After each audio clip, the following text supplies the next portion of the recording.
Richard here from Far East Wargaming, And Jason here as well from Far East Wargaming. Welcome to today's session. We're happy to have you. and today for our Heresy Thursday, we're going to be talking about the Dark Angels. Yes, we're continuing our trend of reviewing armies in black. Last time was the Iron Hands, this time is the Dark Angels, and this is one of your favorites, is it not? Yeah, for me, I have a small painted Dark Angels fleet with a very big plan to build the entire set. But Dark Angels are dear to my heart. I've played them in some form or another since starting Warhammer 40k and getting into the Horus Heresy as well. So the love I've seen for them and the rule changes, the good and bad rule changes, are I like them. Yeah, I like them too. I don't play them in Heresy. Of course, I want to build a Dark Angels force at some time, but I've always enjoyed them. I've had Deathwing myself going way back to third edition 40k. I love in Heresy how you can do things with the heraldry, and the hobbyist in me really enjoys that part of it. So yeah, I think it's a really cool legion with a lot of depth, as we will talk about in just a moment. Yeah, they are the first Legion, so they're the template that the Emperor used for all of the other Legion specialities. And I really do love what Forgeworld and Games Workshop have done with the lore and the rules for these guys in 30k. They've got some more recent love in 40k, but we're talking about 30k here and the Horus Heresy. And they've really incorporated the wings and the versatility to make it a very adaptable and customizable army. I think so as well. I would also maybe argue a little bit that it's not necessarily a beginner's army if you're new to the heresy. Not that you can't pick whatever legion you want. I don't mean it like that at all. But because there's so many different layers to this list, whether it's the legion traits, the various subtypes, the rights of war, which is a lot, you've got a lot of choices in this list, which is cool from a flexibility perspective. But if you're a newer player, it can maybe seem a little bit daunting at first as well. I agree with you there. It's not a simple army to use, and the added complexity really does provide flavor for more veteran-style players. It's not as straightforward as some of the legions, where it's plug and play. There's only really one straightforward way to play here. The legion special rules, the hexagrammaton, which we'll go into, and also all of the different rights of war that come into it, provide a ability to play the Dark Angels in any style you wish, whether that be aggressive, shooting, close combat, deep striking, scorch of the earth kind of things. Every option is available to a lesser degree than those specific legions that specialize in certain aspects. Yeah, totally agree with you there. And I think that's one of the other cool things about it as well. You know, I have visions of fleets of bikes and jet bikes playing as the Raven Wing, or lots of vehicles as the Storm Wing or the Fire Wing. Or, I mean, yeah, you can do a lot of stuff with this particular army. And I think that is really cool about it. But yes, it can also get very complex if you're not careful, because you do have a lot of different interactions that are happening. Yeah, so that being the case, and since the Dark Angels have a lot of complexity from them, we could actually talk for a couple hours on the different units and the different combinations. So what we're going to do for Heresy Thursday is we're actually going to divide our discussion for the Dark Angels into two parts. This podcast, we're going to go over everything other than the units themselves. And next week, we will have an in-depth dive into all of the Legion units and some of their legacies and exemplars. Yeah, I think it's a great idea because there is a lot of choice here on the unit side, on the legacy side, on the exemplary units. And some of those things can be quite powerful with their own series of rules, interactions, and whatnot. So yeah, I think it's a really great idea that we break this in half and kind of give each section its due attention. So that being the case, let's take a step-by-step look through the Liber Astartes and dive in to the Dark Angels. Yeah, why don't you kick it off? Maybe talk a little bit about the hexagrammaton. They're really unique kind of legion trait. Yeah, so the hexagrammaton is something that makes the Dark Angels pretty special. There are 6 wings in this hexagrammaton, and each wing specializes in a different style of combat. So the 6 wings are the Storm Wing, the Death Wing, the Dread Wing, the Iron Wing, the Fire Wing, and the Raven Wing. And those who are familiar with Horus Heresy will know a few of those as standard because it ports over to 40k, but some of the others are Heresy specific. Yeah, absolutely. And even in this section, there's some combinations because the way the hexagrammaton is applied, it's applied to units, but also independent characters can also get these. Even things like tech marines or apothecaries. So you could actually theoretically have a single unit, right, with maybe more than one hexagrammaton, if I'm not mistaken. Yeah, that's the flexibility here, because the way it works for the Dark Angels is every unit in your army has to choose one of the hexagrammatons and gets the bonuses associated with this. And each independent character also has to choose, and they don't have to be the same type.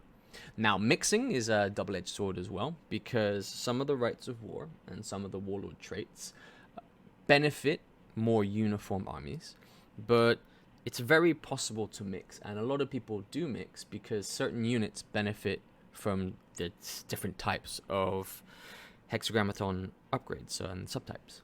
Yes, I think in practical terms, you could have, let's say, your army has all selected Stormwing, for example, but you've got an independent character that's of the Fire Wing or the Death Wing or something like this.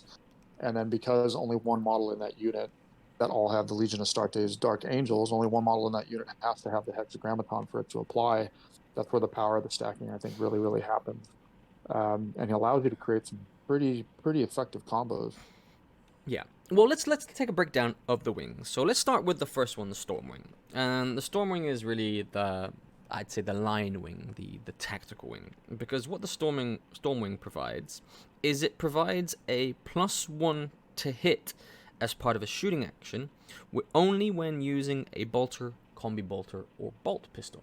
So this is a tamed down version of what we see in the Imperial Fist. Yeah, absolutely. It makes your basic tacticals. It makes veterans. It makes a lot of units put out a more effective volume of fire. 12%, 15%, whatever the math hammer is on that.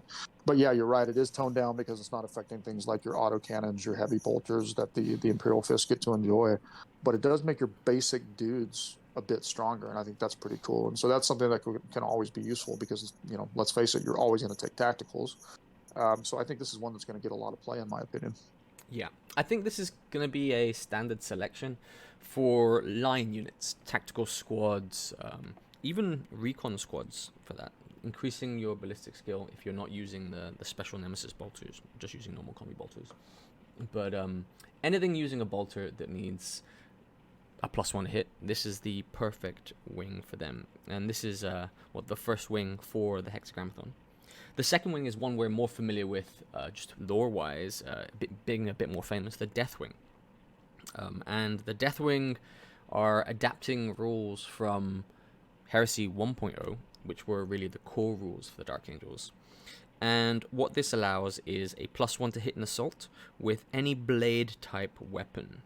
And for a vehicle, +1 to a ramming attack strength.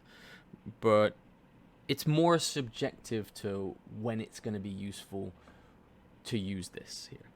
Yeah, I think this is tailor-made for your assaulting units, your units that you plan on getting in hand-to-hand. Again, even like your veterans with a basic chainsword, getting that +1 to hit is going to be very, very useful. Like if you're running up against Emperor's Children or other, assaulty lists, this also gives you a chance to punch back with some strength.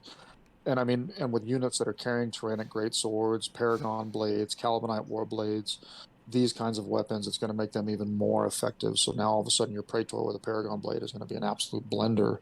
I think the little sneaky thing here about the +1 on the ramming is if you think about something like a Termite, which already has a stronger ramming attack, now all of a sudden that's going to be even stronger, and maybe that opens up for some play styles or some little combinations that you may not normally use. Yep, it does. The one thing that is kind of annoying, I'd say, about this is that the ones you technically see as Deathwing, which is the Terminator squads, you're generally outfitting with Power Fist, especially the Legion ones. So Cataphracti, Tartarus, the line unit, so the Indominus there, the one they've just introduced to the line. They're all generally having Power Fist, so putting them as traditional Deathwing and giving them the Deathwing subtype really negates any of the bonuses. It does. I mean, generally, most people will play a lot of their Terminators, as you mentioned, with things like Power Fists, Chain Fists, Thunder Hammers, when you can get those depending on the unit. So you're right, but I think, when we talk in the other session about the Armory of the Dark Angels and things like the Calibanite Warblade and the Tyrannic Greatsword, which are actually really good weapons, it just increases the effectivity of those weapons, and I think it's still quite useful. But yes, on some units this would be wasted, which is kind of, your stereotypical Deathwing in fists actually don't get any benefit out of this, which is a bit strange. But I can maybe understand if they didn't want units of power fists all hitting on 3-ups or 2-ups potentially. So maybe they did that for balance purposes. Yeah.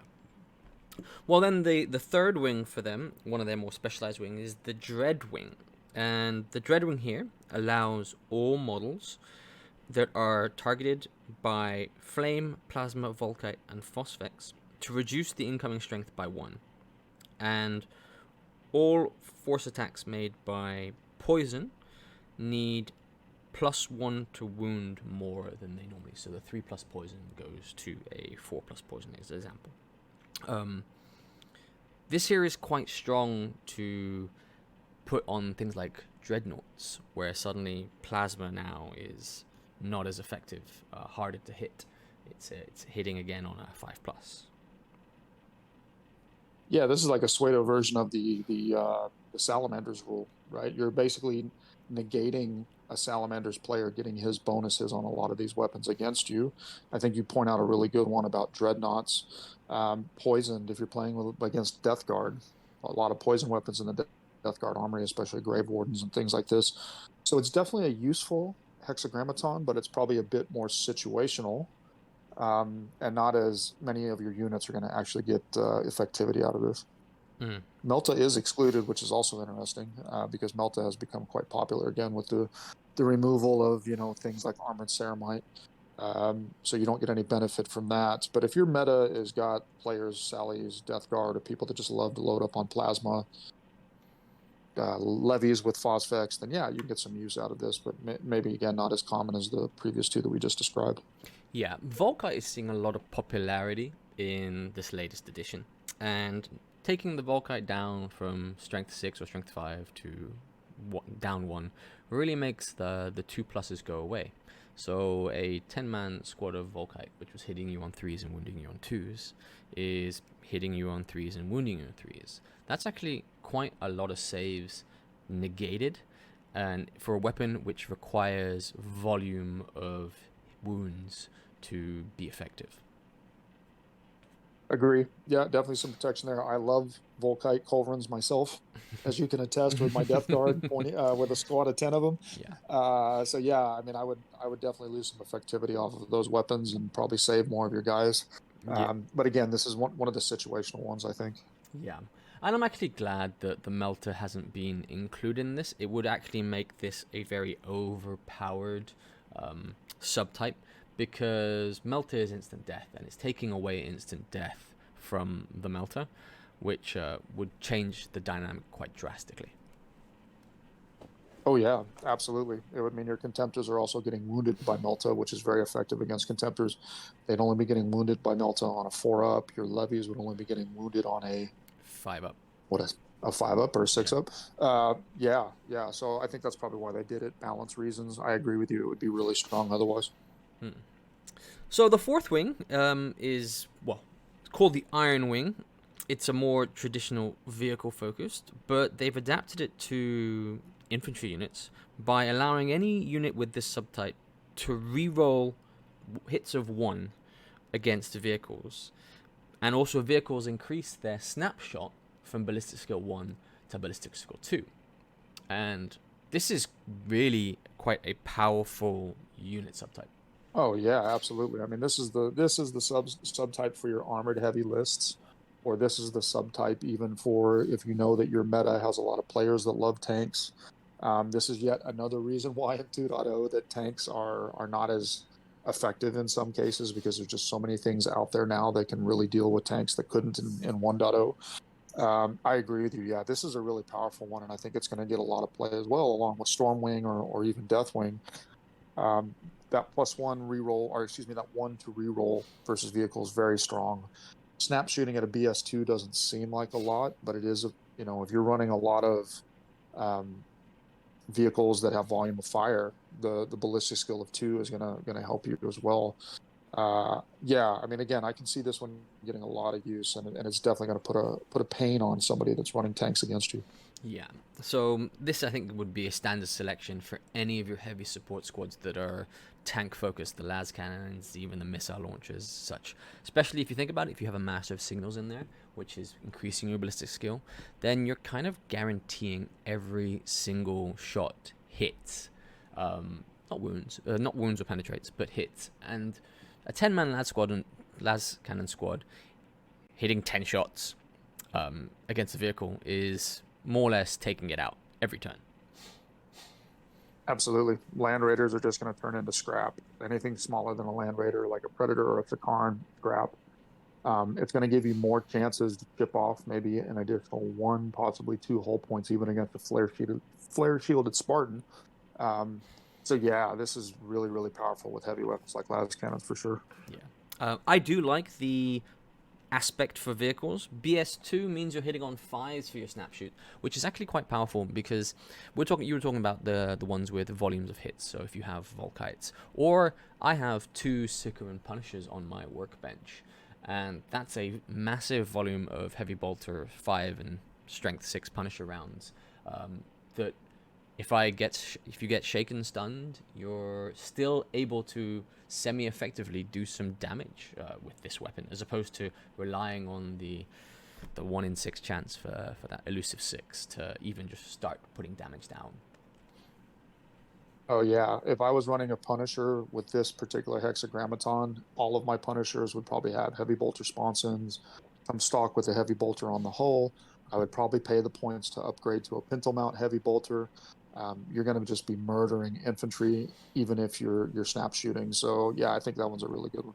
Yeah, just again, that's the kind of the Volkite way, volume of dice, just against tactical squads, just to make saves. It's not bypassing any of the armor saves, even the sergeant with artificer armor, who will most likely tank, but it's just a lot of dice to save, and for the points, Sicaran Punishers are relatively cheap.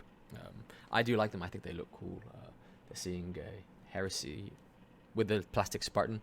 We're not seeing it as much yet because they've not released the plastic turret for the Punisher, but there are options out there to customize your Punishers. For sure. And what about the Fire Wing? That's the next one, right? So yeah, the firing is one of these more specific ones because it is very limited in its application.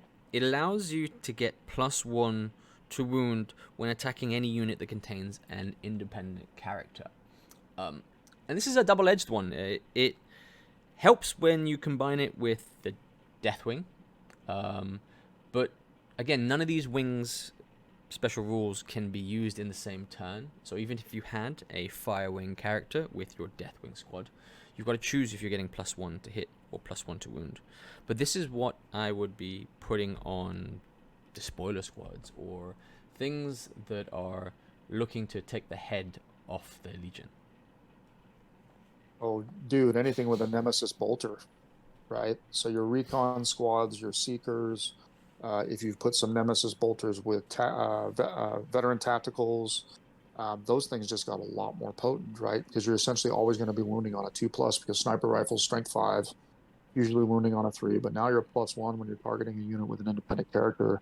So this bumps up the effectivity of those kinds of units, and that's one that I can absolutely see really, really getting a lot of mileage out of this. Yep, it's an interesting point there from the long range. Nemesis bolters with their snipers taking out independent characters or taking out just characters in general is quite a strong meta at this point in time, especially with the rending coming from these bolters and the precision shots. It adds a bit of lethality there. But yes, it's still very situational because how many independent characters do you really have in most games? Maybe four there. Spread across units, so it's not one of those all-encompassing ones. It's a very targeted version. Yeah, I'm always boys versus toys, you know that. So in most of my lists, I'm only running 1, maybe 2 HQs. So yeah, it wouldn't be as effective against that kind of list build, but in general, it is going to be pretty powerful against a lot of these kinds of units. like you mentioned before, a master of signals in an enemy heavy support squad. Well, now you got a better chance to perhaps pin that unit or damage that unit than you did before, and that's always a good thing because heavy support squads in particular seem to be a very popular choice to attach independent characters to. Yeah, it's relatively safe to put a master of signals in the back line, only really being able to be targeted by other heavy support squads, or in this case, longer range Nemesis bolters, working basically on outranging everybody else. So yes, I can see the use, especially if you put it with some Nemesis bolters or things that are targeting from long range against infantry. It's a heavy bolter squad with this as well could do some major damage. The last wing Absolutely. the last wing is the one we're all more familiar with if you're especially in 40k, the Raven Wing, the traditionally black armored wing of the 40k Green Dark Angels. This is the cavalry wing, the one that you traditionally associate with bikes and jet bikes, land speeders, some of the flyers as well. But in 30k, in the Horus Heresy, it's actually quite versatile with others. So what it allows is for any unit with the Ravenwing subtype that is not a vehicle, it allows +1 to the distance moved when running, and it allows all the cavalry units, the bikes, the jet bikes, to re-roll any failed shroud saves. Now that's quite important. I'll finish the rule off. It allows vehicles to add +2 to their movement characteristics when moving at cruising speed. So it gives them a bit more versatility in terms of movement. But I think the major one is the re-rolling of Shroud for cavalry. Oh yeah, I mean I think this one out of all of the hexagrammaton has the most use because it has so many different aspects to it. Getting +1 to the distance when you run, anything that improves your movement is a good thing, right? Because 30k is a game that does emphasize a lot of movement. That's fantastic. Your vehicle's getting +2 to their cruising speed. Also has a use in your armored lists, not just your stereotypical Raven Wing, as the name suggests. But for your bikes, this makes bikes very viable still with the Dark Angels. They're one of the few legions that still kind of get a lot of use out of excuse me, out of bikes and jet bikes because of this rule. Being able to re-roll your shroud just increases their survivability, and it's taken a hit in 2.0 with the toughness hit, with the wounds hit, the save moving on jet bikes from a 2 up to a 3 up. This gives you a little bit more durability and allows you to still build a bike heavy list if you want to, and know that more of your guys are going to actually survive if they're moving around quickly and taking advantage of shrouds. Yeah, we've seen a shift from the 1.0 rule set to the new 2.0 rule set, where all of the cavalry models have lost the invulnerable Jink, the 4+ Jink. It's been replaced by a limited amount of shroud saves, Jet 1 at least, and most of the time people take the shooting reaction, so 2 there. And the ability to reroll that makes it a better choice when looking at either returning fire or trying to save lives, because you have a better chance of saving lives. Yeah, absolutely. And I mean, I think there's some sneaky ways still to use jet bikes in particular, whether it's fire support or if you've got a command squad on bikes, right? A retinue for one of your heroes, and you decide to put them all on bikes or jet bikes, you're going to make them a bit more durable here as well. So yeah, I can see this one getting some play. And again, not just with the bikes. That last part of the rule with all of your vehicles moving faster is definitely useful for armored lists. Mm-hmm. No, yes, it's I like it. I've fiddled with it in some of the games we've done offline, not on video, and it does allow a lot of flexibility. That extra move distance is a bit reminiscent of what the Space Wolves have, ability to just get further away, and you can't underestimate the advantage you get by even just getting an extra inch in a run. It moves you up the table a lot faster. Yeah, I mean, maybe you're going to even use this on a unit that you want to play a bit aggressively. It'd be a sneaky way to get them further up, or infiltrators or something like this. So again, anything that improves your movement in 2.0 is a good thing.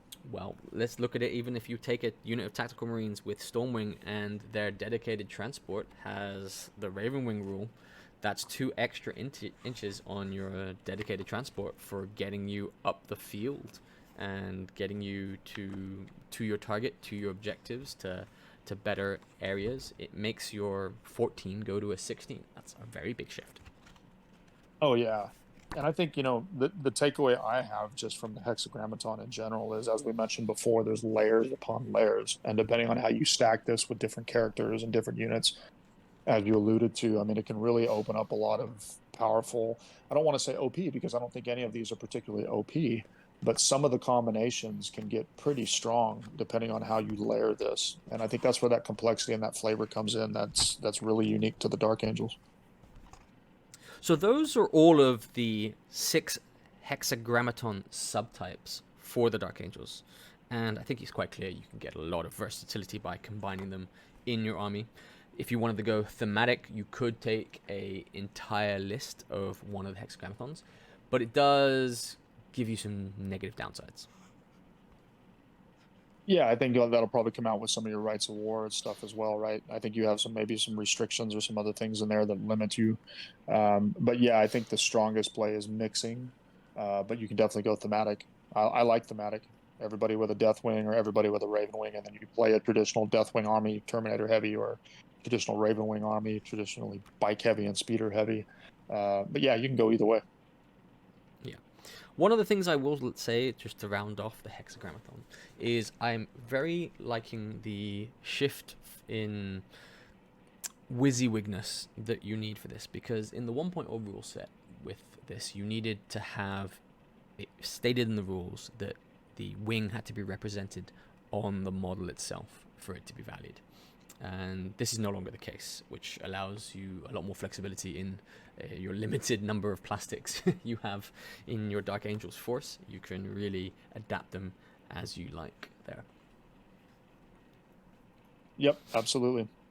And I think we're on the Dark Angels advanced reaction next, right? You want to talk a little bit about that? Yeah, well, for me, the Dark Angels advanced reaction, I believe, is one of the stronger reactions. It may not look it on the surface, but, well, let's talk about it. What it's called is the Angels of Death. And it's a advanced reaction that happens in the assault phase. So when a unit of Dark Angels is being assaulted, they can take a leadership test. And if they pass the leadership test, they gain the Fearless and Fear 2 special rules. And Fear is actually quite strong in Heresy 2.0 with the lower leaderships. But even if they fail, this is not like a standard leadership test. If you failed your hold the line, for instance, and you have to flee. Here, you become stubborn and you gain Fear 1. So there's really no negative to taking this for a key unit absorbing a charge.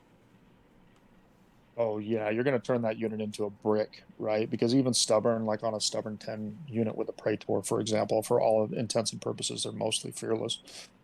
You're causing fear as well. So if you've got a unit that's kitted out to just do some serious damage in hand to hand with all the various hexagrammaton, war gear, etc., you're going to be just mashing through somebody and then triggering fear. Yeah, I agree with you. This is a really powerful reaction with very little to no downside.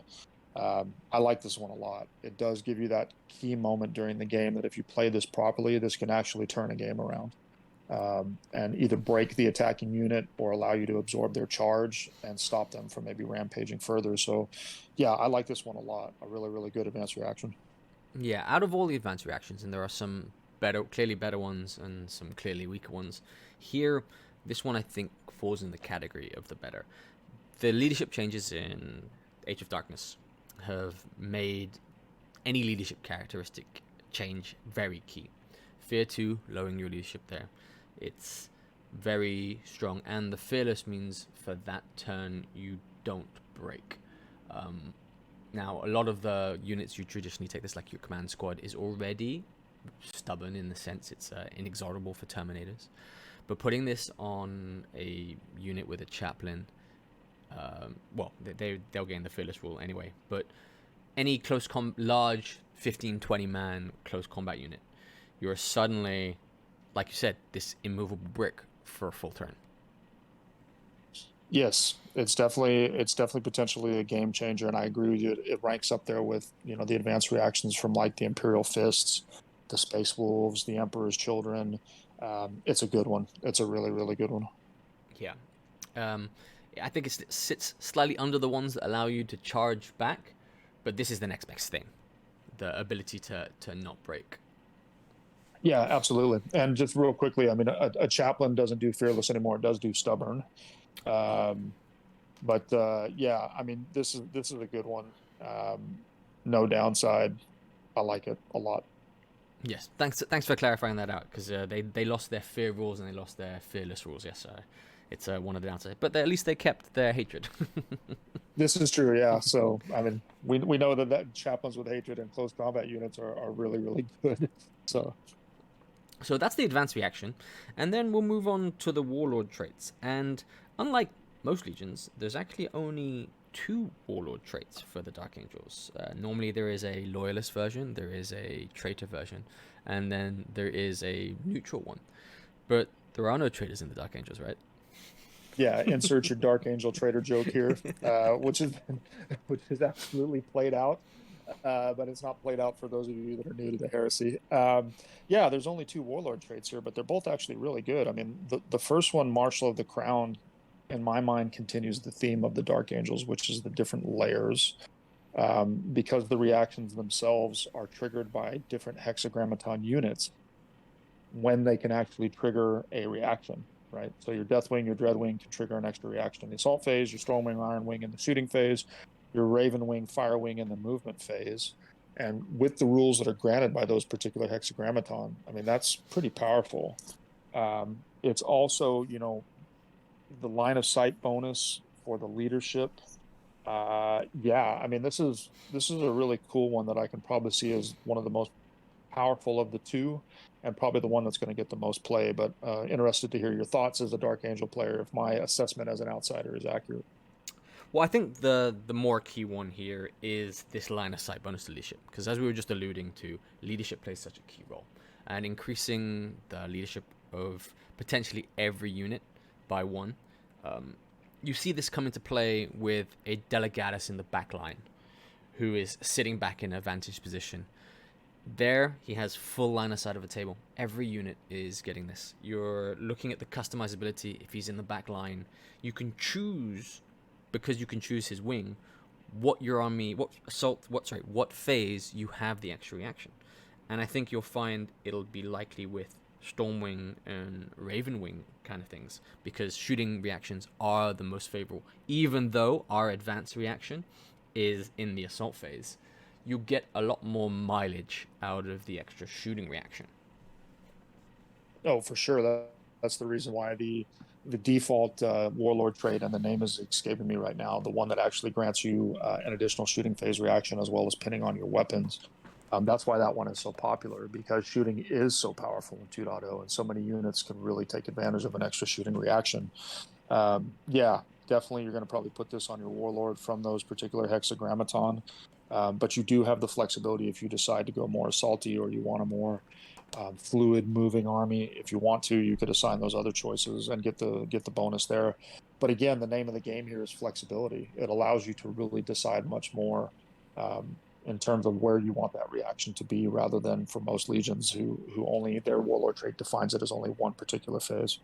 Yeah, the reaction you're talking about is the Stoic Defender reaction, which I'm surprised you can't remember, because it's the one you favor the most because of that pinning Yes, it ability for is. your Yeah. death guard. Yeah, it's been a long day of work and heresy, and so my brain's a little bit fried. So yeah, thank you for that. At least I got the rules correct.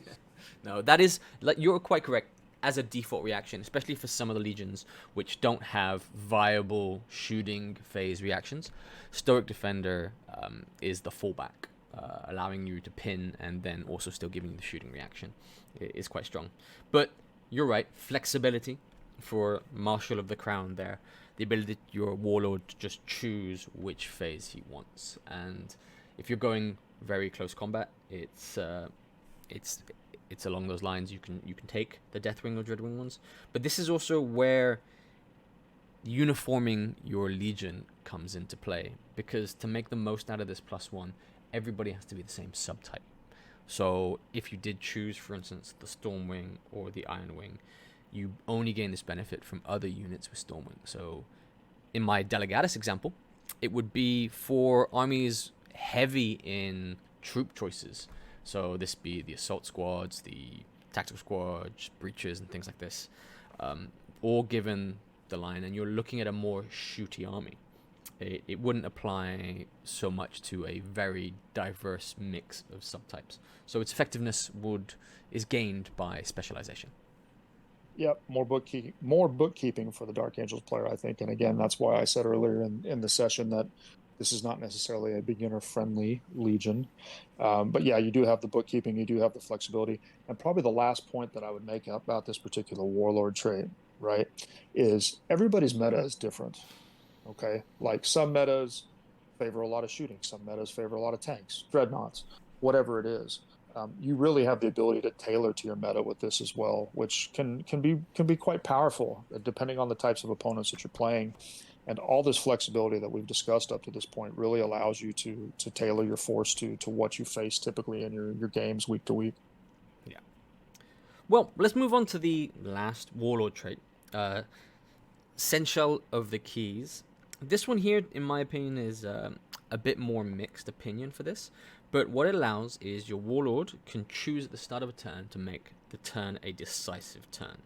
And what this allows is all models in the unit with the Warlord gain +1 to weapon skill and +1 to ballistic skill against your chosen faction. This also allows you to get the extra reaction in the assault phase, which takes advantage of the Dark Angel's advanced reactions. But this one here is one of those Warlord traits that is situational and one shot, which I think puts it further down the list of desirability there. I agree with you. I agree with you completely. I mean, it is very situational. It is quite powerful when stacked with some of these other things, right? Because if you activated this on a unit and they get +1 weapon skill, and they happen to have one of the hexagrammaton where they get +1 to hit with blade weapons, all of a sudden your basic dudes could be hitting on a 2-up, right? Which at a key moment during the game is going to be massive. Or if you triggered the +1 ballistic skill, right, on a particularly shooty unit that you need to kill a particular enemy unit in a given turn. I mean, this could really change the game. But I agree with you; it's very situational, and if you don't pick the right moment, you definitely don't get as much mileage out of this as you would out of the other Warlord trait or even the generic Warlord traits. But yeah, I agree with you. It's probably going to be less common, and it's going to be much more finesse required to really use this to its full potential. Yeah, it's got a lot of potential when it goes off. It's about positioning the Warlord in the right place at the right time with the right unit to take advantage of that. And that comes down to tactics and skill, but it also comes down to a lot to luck. So you could go an entire game without really ever seeing the need at a specific point in time to trigger this decisive turn, and then at the end of the game realize that that one chance in turn 2 was actually when you needed it, and you never used it in the rest of the game. Yeah, absolutely. Okay, well, let's move on to the Dark Angels' Rights of War. And Dark Angels have the most Rights of War because each of the hexagrammatons has their own specific right of war, which has, again, advantages and disadvantages. And I'll preface this by saying that I think they're all very thematic, but I think the majority have more disadvantages than advantages. But we'll go into some little details here. Yeah, the first one is the Steel Fist. So this is Tank Lovers Rejoice. This is your right of war of choice. For the effects, your Predator squadrons can be selected as troops. But a notable omission here is that they don't gain line. Okay, so you can take a lot more Predators. You can take Kratos squadrons, although the Kratos is not the greatest vehicle ever, and why you would want to take it in a squadron, I have no idea. So yes, you can take more of these in your list, which I think is pretty strong. They just don't gain necessarily the line capability, right? But what is very interesting is you can now open up more dedicated transport options, right? Because a unit that's made up of models with the infantry type and they have the Iron Wing hexagrammaton and 10 or fewer models, now all of a sudden can take a Land Raider. Or if they're more than 10 models, all of a sudden they can now take a Spartan, So you've really opened up a lot more transport options, and in the case of something like a Spartan, which can usually be taken as a, if it's not a dedicated transport, it's taken as part of a heavy support choice, or Land Raiders is a heavy support choice. They're now dedicated transports. So this is definitely the rite of war you want if you like tanks. And again, combined with the rules in the hexagrammaton, um, pretty strong, pretty strong. But just be careful because line is so important in Heresy 2.0, and the fact that your Predator squadrons are not gaining line as part of this is just something that you need to pay attention to, so that you're not stuck with a bunch of tanks and just two scoring units, right? But yeah, so those are the effects, and then maybe I want to talk a little bit about the limitations. Well, yeah, with the good and the bad. Sorry, with the good, you must take the bad. And the downside of this is every model must start embarked in. Sorry, every infantry model must start embarked in a transport. Um, so this really does limit how many tactical squads you can take if you don't have enough points to put into rhinos or land raiders and things like this. You can't have any of the flyers, and also you can't deep strike, you can't do flanking assaults, you can't do subterranean assaults. You have to be on the table, and it's a very straightforward deployment process there. I don't think that there's a requirement for all of your basically tanks, the Legion Predators and the Kratoses that you take as troop choices, to take the Iron Wing unit subtype, but I think that's really a given, so it's not really a downside there. But limiting your ability to deep strike, flanking assault, and subterranean assault can have some downside views. Flanking assault is a lot less popular nowadays, but flanking assault with tanks and flyers actually works pretty well. Yeah, deep strike is, I mean, as we're finding out as the game grows and evolves, we're finding out that deep strike actually can be pretty powerful when it's applied properly with the pinning as units come in and things like this. So not being able to take advantage of that is definitely a limitation. Your units must take the Iron Wing subtype, but I mean, again, that's useful for your tanks and your vehicles. Your Warlord must have the Iron Wing subtype, or it must be the Lion. So yeah, there is a bit of downside to this, but I don't think the downside is actually that bad, right? Iron Wing, as we discussed before, is useful already, so that's not really a downside.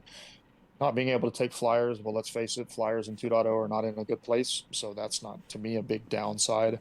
But you do lose a little bit of that flexibility out of your Warlord because his hexagrammaton is now determined. But overall, I think this is a good one, and if you were already planning on playing a tank-heavy list and you didn't want to use the Armored Spearhead, Rite of War, one of the default Rites of War, then the Steel Fist is your go-to. Yeah. Well, take us into the next Rite of War, Jason.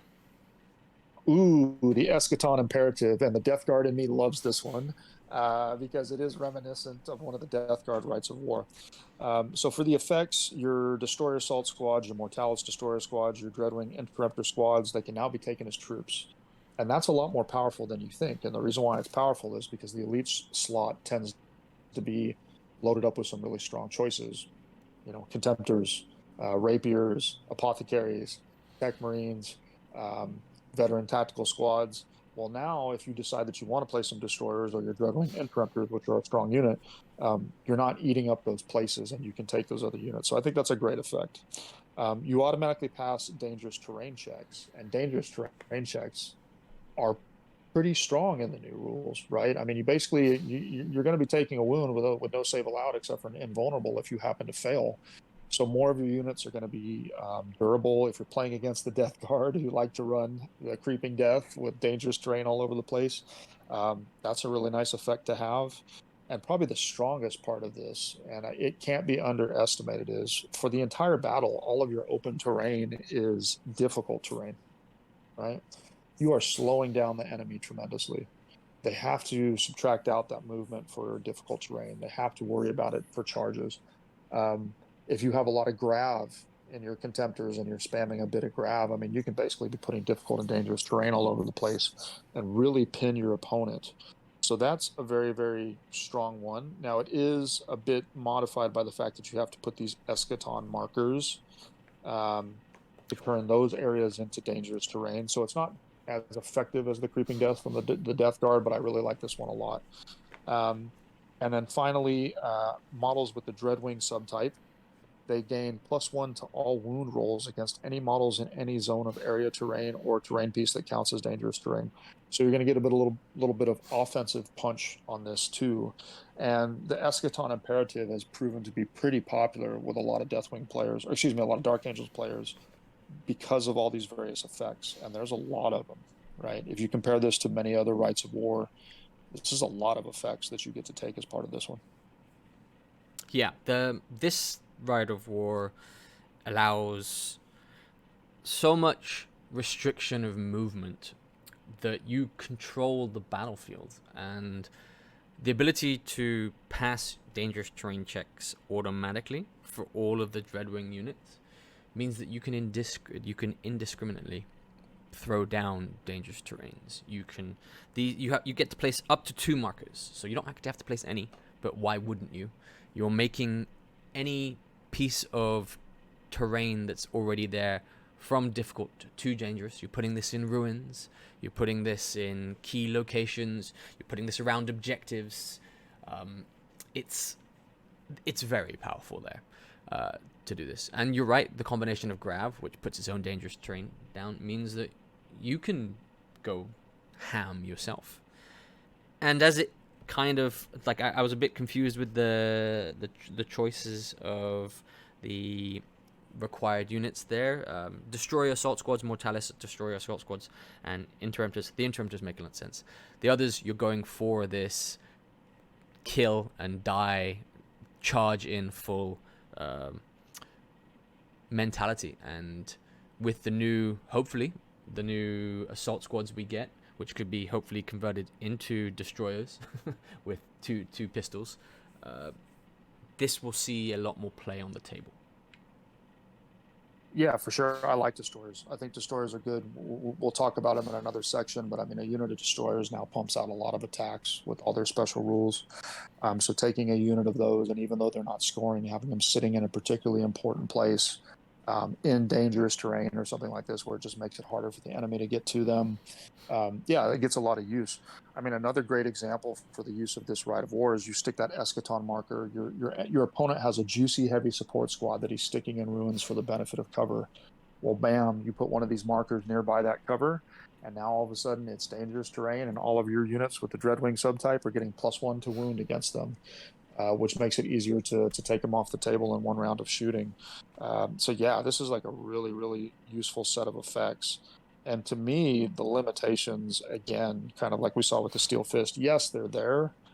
I don't think these are particularly bad. Ooh, I'm gonna have to disagree with you there, because the limitation that you lose D3, well, the opponent gets D3 victory points if the Dark Angels haven't wiped out all the units in the enemy's deployment zone. So that there, when victory points are actually so few and far between in the current missions in the Horus Heresy, D3 changes the tide. You can hide a unit in the far corner, and you have to go get them. Yeah, that's true. You raise a very interesting point there, and I agree with you. But again, with the difficult, dangerous terrain really dictating the flow of the table, you're going to be playing aggressive with this particular. You're not going to just be sitting back and shooting, obviously, with this particular Rite of War. So I do agree with you that somebody could be a little tricky and try to hide a unit the entire game and give up D3 victory points. But if they're doing that, that's also something that's not going out and doing something useful, right?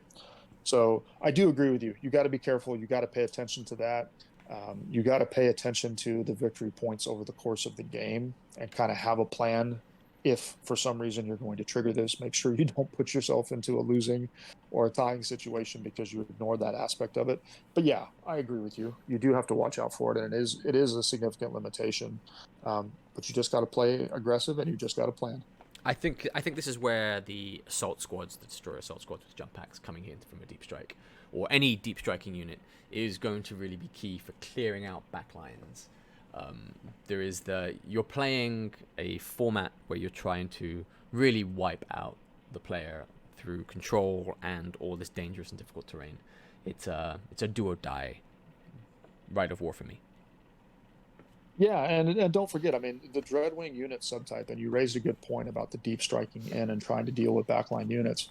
The Dreadwing subtype reducing the strength of a lot of the weapons that you might be deep striking in against. We'll come back to the example of the 10 Volkite Culverins. Well, you just got a bit more durable by deep striking next to them and trying to take them out, right? So it does, all of this does lend itself to a very aggressive play style with this Rite of War. Um, just think steps ahead. I said it before. I'll say it again. You need to think steps ahead and don't make that D3 turn into a lose or a tie for you. Well, let's move on to the next Rite of War, the Storm of War. Yeah, the Storm of War. So this is the Stormwing Rite of War themed Rite of War.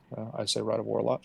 The effects: Legion tactical squads, despoiler squads, assault squads, and consisting of at least 20 models may include a Legion Centurion. So that's interesting.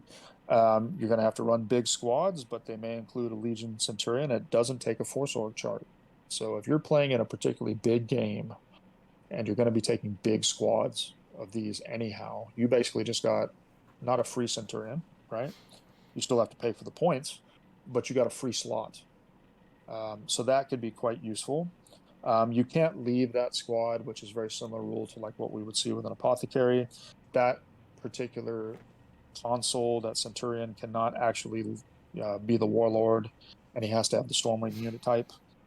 Any unit with the Stormwing unit type gains the Stubborn special rule, which is incredibly useful because now those big blobs are less likely to break. And if they've got that consul attached to them, they're all leadership 9, always very strong. If you want to spam more tactical squads, spoiler squads, assault squads, you can also take them as elites, besides troops. But let's face it, unless you're playing like a 4,000 or 5,000 point game, you're probably not going to be doing this. Assault squads can also be taken as fast attack choices. Out of all those effects, honestly, I think the only two in my mind that are really, really useful is the big blobs gaining stubborn and not taking up HQ choices if you want more consoles. I think that's great, but when we compare the effects of this one to the first two Rites of War, it's definitely not as strong to me. And happy to hear your thoughts on that as well. No, I think you're correct there. This is only a Rite of War you can play with large games. Running 20-man squads in anything under 2,500, 3,000 points is eating up points into making your army a limited an elite unit with not using elite troops, because all the elite troops can't get that high. So we're talking about throwing double the amount of points into your troops. I like it because it's very reminiscent of the Stormwing. You're moving through with 20 units of 20 bolters firing at BS2, so BS5 hitting on 2s, things like this. I don't think many people will see it played. It's just not. The downside's also not allowing you to deep strike, not allowing you to flanking assault or subterranean assault. It's a version of the Iron Wings specific Rite of War, but instead of using tanks to move up the field, you just troops traipsing bodies through. Yeah, it's a slow one, right? It's a slow but more durable in the sense of the stubborn. But yeah, you're right. I mean, you can't take advantage of all those special rules that you mentioned, deep strike, flanking, etc. Was very interesting is you can't take a dedicated transport for your tactical squads or despoilers. It's a downside, but if you're taking those, you're taking blobs of 20 anyhow in most cases. But it does have more limitations than the first two Rites of War. So I agree with you. I think of the three that we've reviewed so far, this is definitely the bottom ranking at this point. Okay. Well, then let's move on to the next one. This is, I think, this is one we've seen people talk about, the Unbroken Vow, and this is the one specifically for the Deathwing. So this is the Deathwing Rite of War, and it allows you to take your Legion Tartarus, Legion Veterans, Legion Cataphracti as troops choices, which is it's reminiscent to Pride of the Legion there. And you gain +1 attacks when you're within 12 inches of an objective if you have the Deathwing subtype.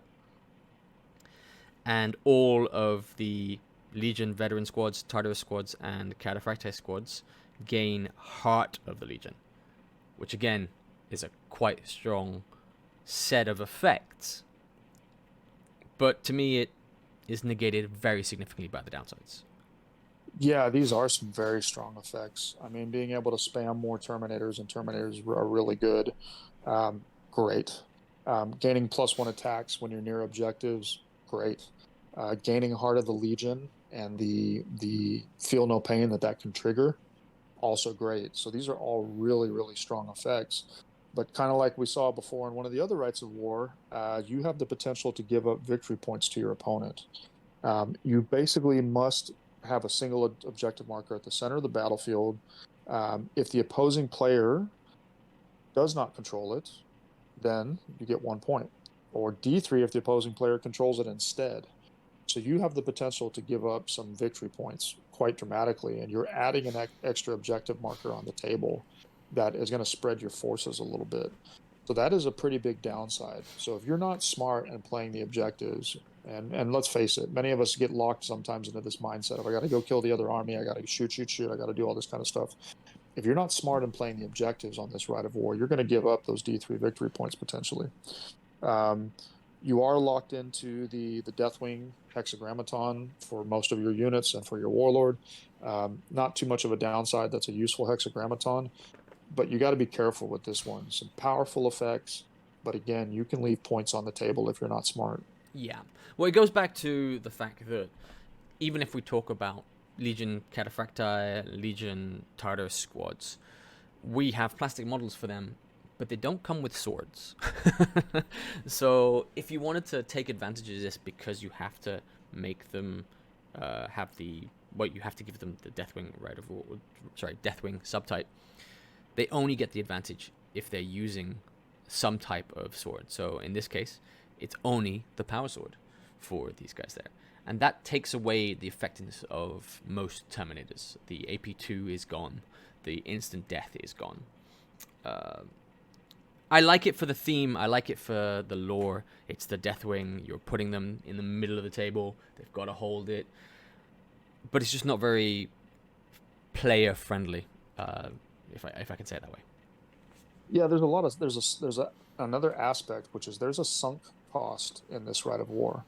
And I'm using a business finance term, but the sunk cost is in the points, right? Because if you're playing a lot of Terminators, you're probably not foot slogging them.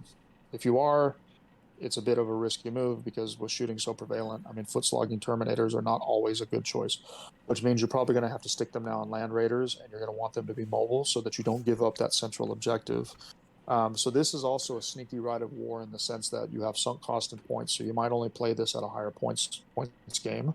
So yeah, that's something to think about and be aware as well as you build your list. Okay, well then let's look at the next Rite of War they have, the Seeker's Arrow. Yep, Seeker's Arrow. So this is the Ravenwing themed one. So your Legion Skyhunter squadrons and your Outrider squadrons can now become troops. Unfortunately, once again, they don't gain line. Independent characters that have the Cavalry type and the Raven Ring subtype gain the Rampage special rules, so that's going to bump up their effectiveness in hand-to-hand. And you do get a lot of outflank. In general, these are some pretty good effects. The Rampage on a character, always welcome. More attacks, great thing. Being able to free up some of your slots by taking jet bikes and regular bikes if you're running Raven Wing, that flexibility, okay, that's welcome. Gaining outflank, this one's a bit of a mixed bag because so many people, like our meta, for example, Auspex all over the place. Outflank can actually go horribly wrong in our meta. Deep strike and any of these types of rules and units that take advantage of them are really at risk in our type of meta. So outflank is kind of hit or miss. And again, it's really going to depend on who you typically face, and it could blow up in your face depending on that. For the limitations, you cannot take vehicles unless those vehicles have fast skimmer or flyer. So that basically means your rhinos are now out the door. Can't take any rhinos. You can only include a single heavy support choice. That's a big downside because heavy support choices in the Heresy are really strong, and that's where you get a lot of your firepower. So if you're going to run this kind of list, then you're going to have to figure out another way to get your heavy weapons and your fire support. Troops and fast attack choices must be Raven Wing.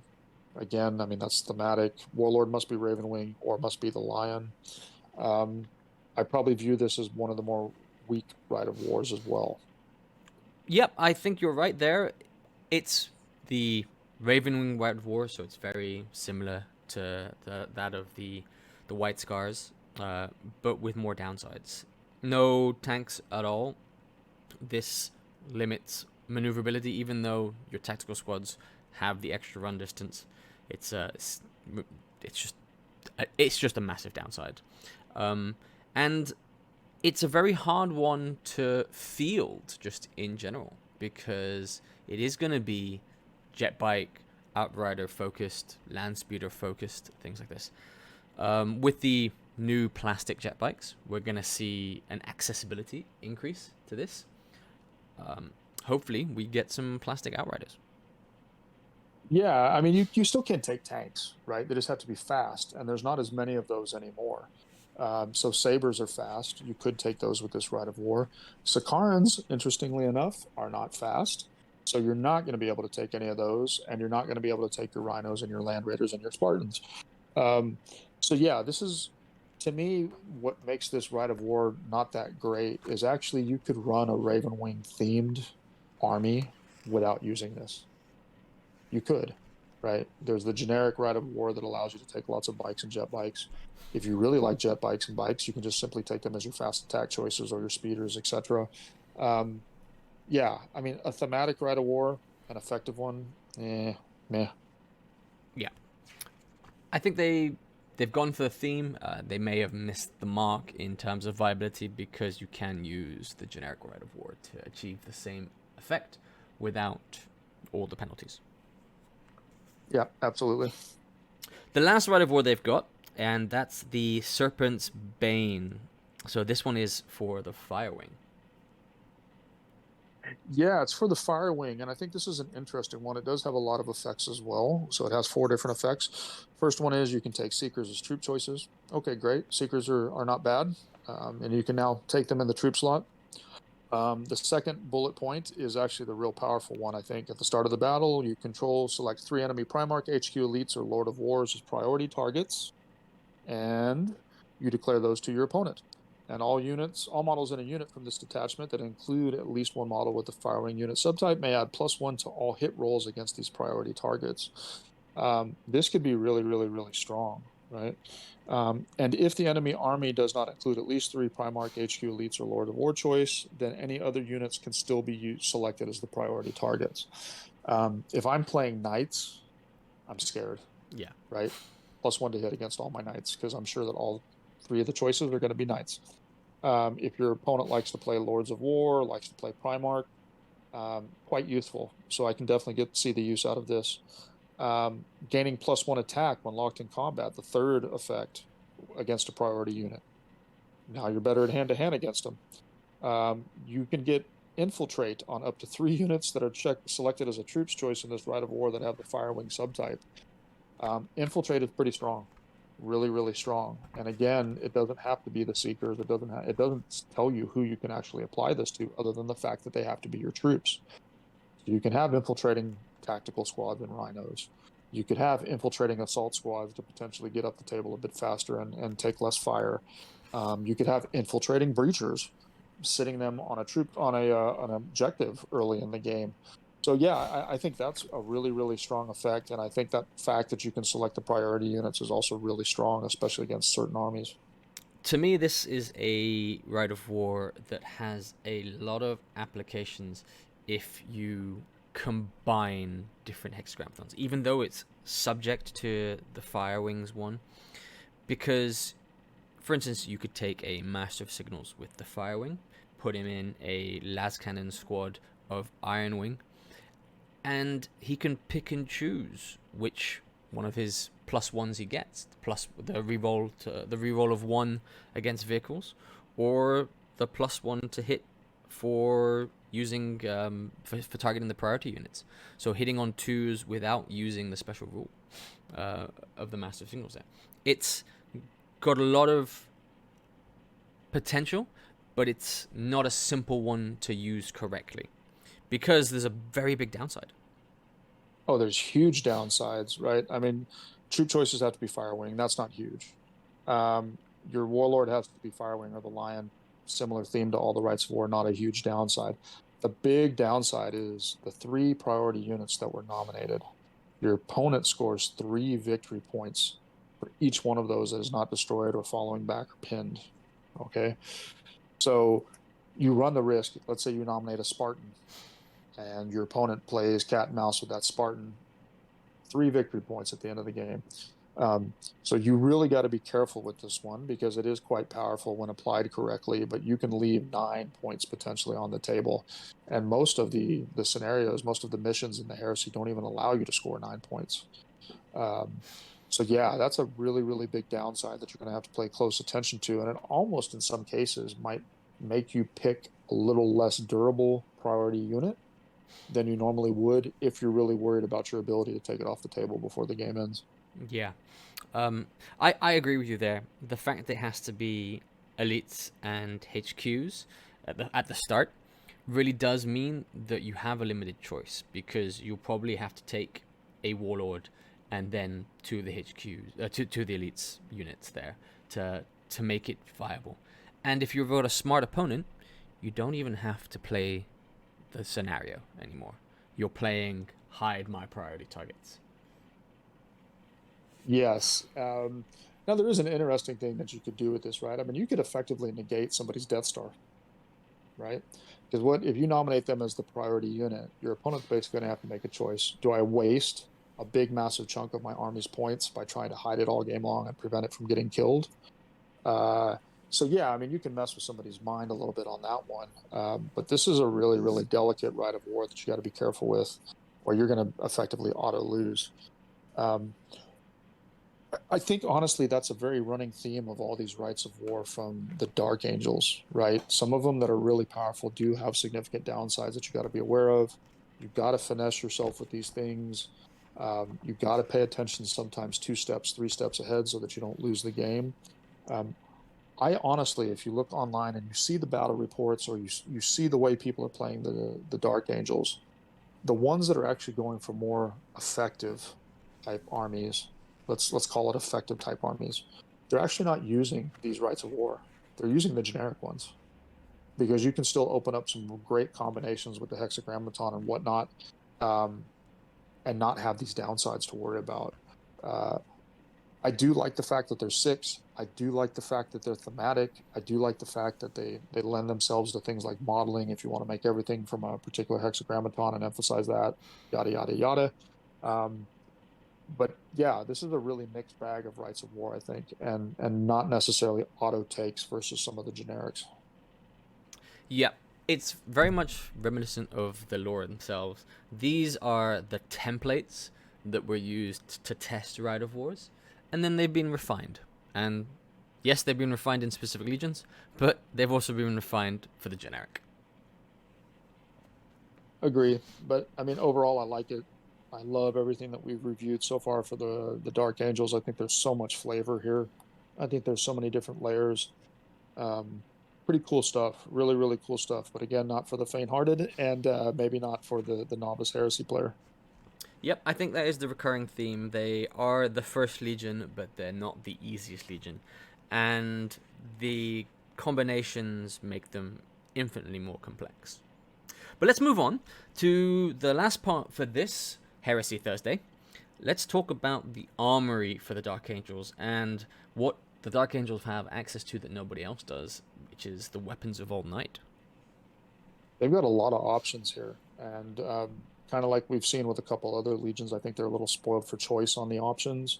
You've got some selections here, like the Calibanite Warblade and the Tyrannic Greatsword, which are going to favor your assault characters. And then you've got some really nasty shooting weapons that have been toned down. And let's face it, they probably did need to be toned down a bit from 1.0 because spamming plasma repeaters and plasma burners could just effectively delete units off the table. Yeah, there's a lot of choices here. And maybe we just start with the Calibanite Warblade. Yeah, well, it's just a straight upgrade to a power sword. They got the exact same profile except for +1 strength, and it costs 5 points. Now, to me, this is something you can put on your sergeant if you've got 5 extra points to play with somewhere in the Legion. It doesn't really add anything over the standard power sword option if you're looking to skimp on points. Yeah, that's true. And I mean, you may even debate to yourself, do I pay the extra points for this, or do I go ahead and buy a power fist? Um, I mean, yeah, it's useful. It's not a must take. It's a nice with the +1 strength, and combined with certain rules can mean that you wound on a 2.0. But yeah, I don't think it's OP. I think it's good, and it's flavorful. Yeah. It's a nice little weapon to have. It's a bit of flavor, but I think the next ones, which is their shooting options, and the theme of plasma for the Dark Angels, is where the power really comes into play. The plasma repeater and the plasma burner, which are Legion specific for the Dark Angels here. Yeah, these are spicy meatballs. Not as spicy as before, but still they're going to leave a nice taste. The plasma repeater, 12-inch range, strike 6, AP4, so it's a slightly weaker in terms of strength plasma gun, but it is assault 3, not rapid fire.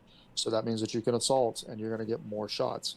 Now it does have gets hot still, which means you have more chances to take the wound, so you got to pay attention to that. But it's twin linked.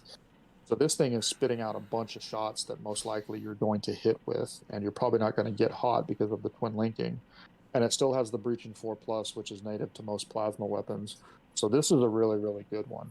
But it is an up close, in your face kind of weapon. So whatever you point this thing at, your unit needs to do some serious damage, or you do put yourself at risk of a countercharge.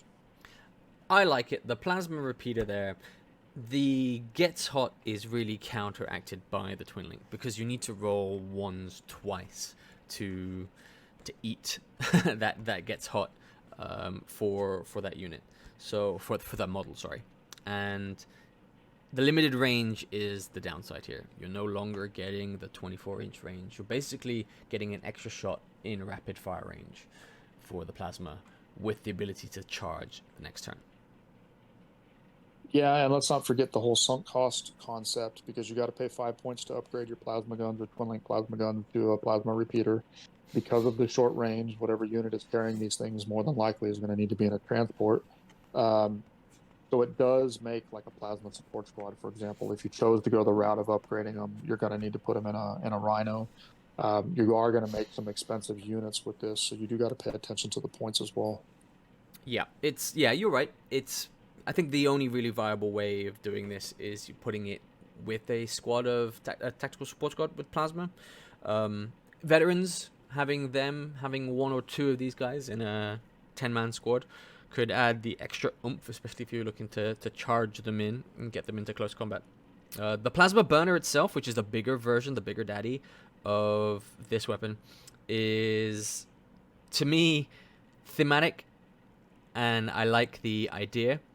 A lot more situational. Yeah, I love this weapon just because I love template weapons. I'm a Death Guard, right? We like flamers, we like alchem flamers and these kinds of things. So I like template weapons, and I think they're a bit of an unappreciated weapon. The breaching 4+ on a template can be brutal. Even a single 5-man tactical support squad upgrading their flamers into these plasma burners, it's absolutely brutal. But again, the points add up, because it's 10 points for every flamer that you upgrade, or excuse me, every plasma gun that you upgrade. And you're probably going to stick them in a Rhino or another transport once again, so it becomes a bit of a pricey unit. Where I would actually see a lot of value for these guys is a 5-man squad upgraded in Zone Mortalis. This is a terrifying unit in Zone Mortalis. I would be absolutely terrified to go up anywhere near this unit in Zone Mortalis, because you're going to get hit with all these templates with 4-up breaching. You're going to get hit potentially a lot. So yeah, I think this one's a bit more situational, and the points kind of limited a little bit, either bigger games or in Zone Mortalis, as I mentioned. Yeah. It's very much basically a overpowered flamer for this, but at a considerable points cost. You're talking about 50 points for a 5-man squad on top of already putting the plasma, which I'd have to double check in the book how much extra that is in a tactical squad, but it's not cheap. In a tactical support squad, it's not cheap. It's making them quite expensive. But no, and I think it's balanced. I think they had to balance. Yeah. I miss the AP2 for the Breaching 4, but it is the balancing issue there. Plasma was very strong, and Flamer Plasma, even though we only had it in 1.0 for the tail end of the first version of the Horus Heresy, it was still a pretty overpowered weapon. I'll even admit that as a Dark Angels player. Yeah, I think somebody went back and realized, maybe Flamer Plasma is not a good idea when they can be spammed all over the place. So yeah, I think it did need a little bit of a tweak. Again, not OP in my mind because of the tweaks that they made. Yeah. So then, well, let's look at the real weapon for the Dark Angels. What the iconic weapon, or the now iconic weapon in Heresy 2.0, is the Tyrannic Greatsword. And to me, this is an upgrade I'd give on anybody who could take it, because just of what it does. It's a Tyrannic Greatsword. It's +2 strength. It's AP3, which is a downside. Two-handed, but the key is here. It's rending 5+, murder strike 5+. So this is it's a baby Paragon blade with a better chance of actually doing murder strike. Yeah, absolutely. And I mean, again, this would stack with the Deathwing hexagrammaton, right? You would get a +1 to hit when using this if you were Deathwing, because it is one of the weapons that is included in that list. So not only are you hitting more easy, you're at strength 6. You got the rending, you got the murderous strike, which makes this dangerous to things like contemptors and the like. I agree with you. Anybody that can take this should take it. It's AP3 even as a default, so it's going to be useful for culling, hordes of tacticals or whatnot. Yeah, it's a great weapon. It's a really, really good weapon. It's actually a very good weapon to kill contemptors because it's not unwieldy. And even though it is AP3, all that really matters is the rending 5+ and the murder strike 5+, because even at strength 6, you're needing 5s to wound a contemptor there. So this is on a unit like a Terminator unit, or these Legion specific units which have this 3 attacks, 4 attacks on the charge, things like this. Gives you the ability to take the contemptor out as it takes you out. Absolutely. Inner Circle Knights are just nasty with this. In mass, they're nasty with this. It's a really, really good way, as we discussed, to take out contemptors. It's a really, really, really good way to take out Terminators. You're going to be wounding them easier. You're going to be hitting easier. You're going to probably be triggering a lot of murderous strikes because of the sheer number of hits that you're going to get off on the charge. Yeah, so it's a really, really good weapon, and it's good just about against anything, with no downsides, really. Yeah. As long as, unfortunately, it's an independent character upgrade, which I think is correct. It'd be nice to see this on a sergeant. Turn out greatest swords on sergeants, but yeah, it's instead of their power fists, but independent characters only. Yeah, the rock wasn't filled with racks and racks and racks of Tyrannic greatswords where anybody, including sergeants, could take them. So, yeah, I mean, from a fluff and a balancing perspective, it's probably good that not everybody can spam these. Yep. Okay, well, the last thing in their armory themselves is something that's quite iconic of the Dark Angels, is stasis missiles. Now, I'm in two minds of this because I think they've really dampened this weapon from the previous rules. I agree with you, but I'm of the opinion that they needed to nerf stasis grenades because they were just way too easy to spam in 1.0. They were quite powerful in 1.0. They've now limited this just to missiles. So really the only units that are going to take this, obviously, is your heavy support squad of missile launchers or your veterans that have some missiles as well. If you're going to run a veteran squad, is the only way that I would actually see you taking this. If that veteran squad has 1 or 2 missile launchers, you might want to take this because of the concussive. It's only range 24, so that automatically, in my mind, is a reason not to ever take it on your heavy support squad missile launchers, because you're wasting the potential to shoot it. If you've got enemies within 24 inches or less of your heavy support squad of missile launchers, then you're probably in a bad spot. So yeah, really, your veterans are the only, possibly destroyers. Yeah, no, because the destroyers have a grenade launcher. They don't have. Yeah. I think it's a grenade launcher. I don't think they have a missile launcher. I'll just double check that real quick. Yeah. So double checking it really quick. Mortalis destroyers. And no, it's not missile launchers. Yeah, it is. It's Oh, a missile missile launcher launcher with with. suspensive web. Yes, correct. Yeah. Yeah, so your veterans and your destroyers, I guess, could take this. That's really the only people. It's only 5 points, so I guess if you're taking those units already with that loadout, you might as well pay the 5 points for this. But it's not a must take, not like it was in the first version of the rules. Yeah, I'm slightly salty for this because I upgraded a vast number of my Terminator sergeants to have combi grenade launchers for the stasis grenades, and that's no longer the case. And combi grenade launchers aren't as effective, or kind of a waste of points at the moment for this. But I think it's underpowered right now. Concussive is only a leadership check with the ability to take -1 weapon skill. It's not pinning. It's not even like a frag. So I very much doubt anybody, unless they want to follow the theme or just really have extra points to spare, would prioritize this.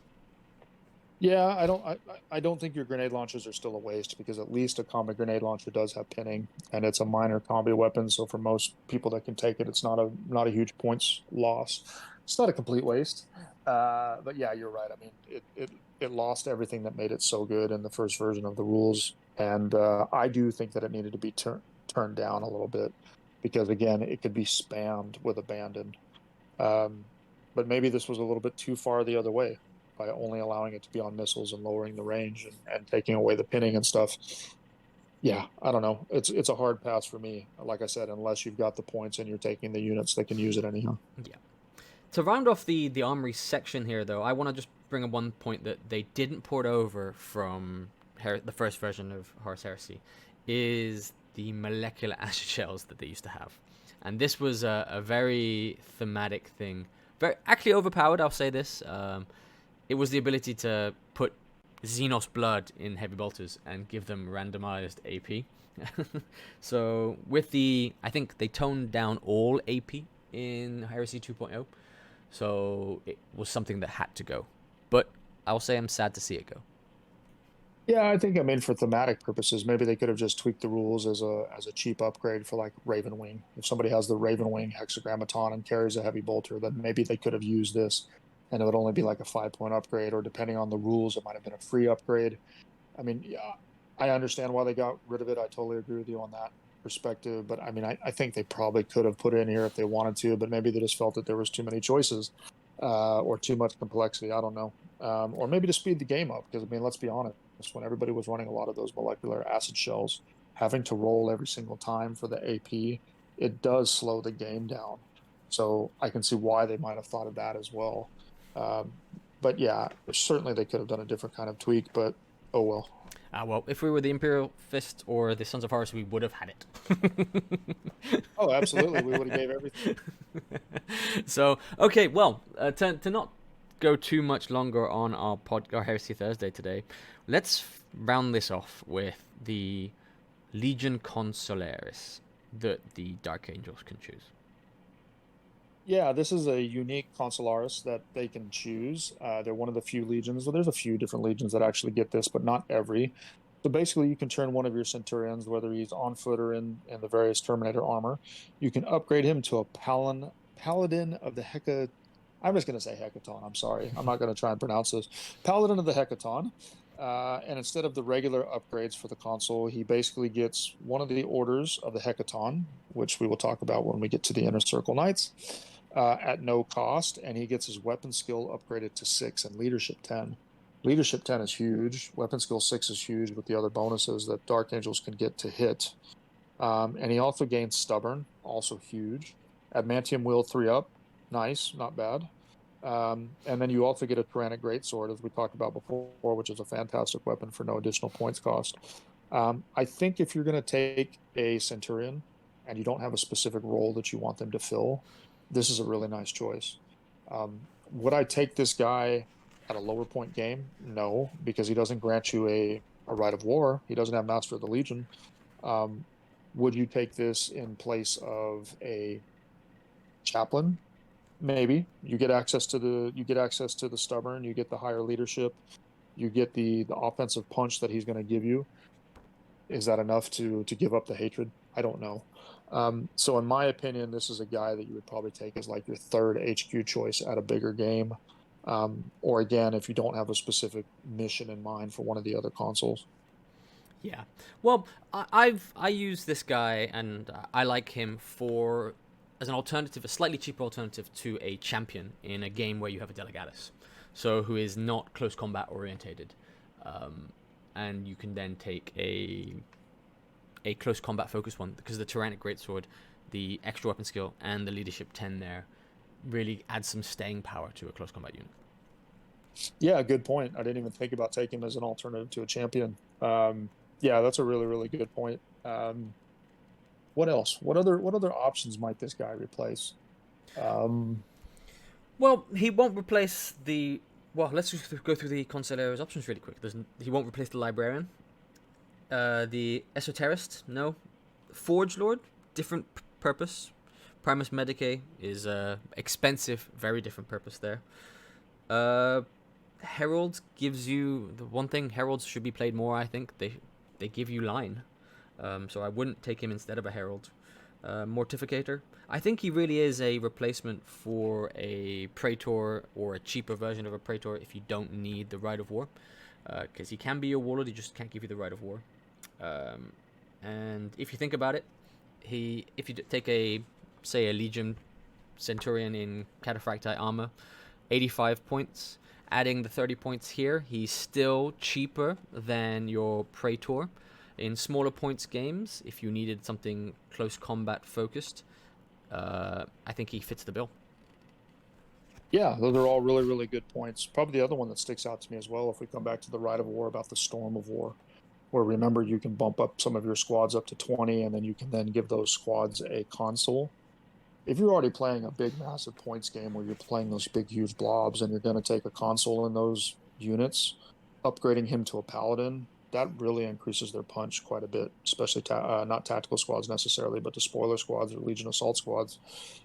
Yeah, it's a cheap way to sneak in another combat character and up their output. So yeah, I guess kind of a mixed bag here. He's definitely useful. He's just not always useful. Yeah.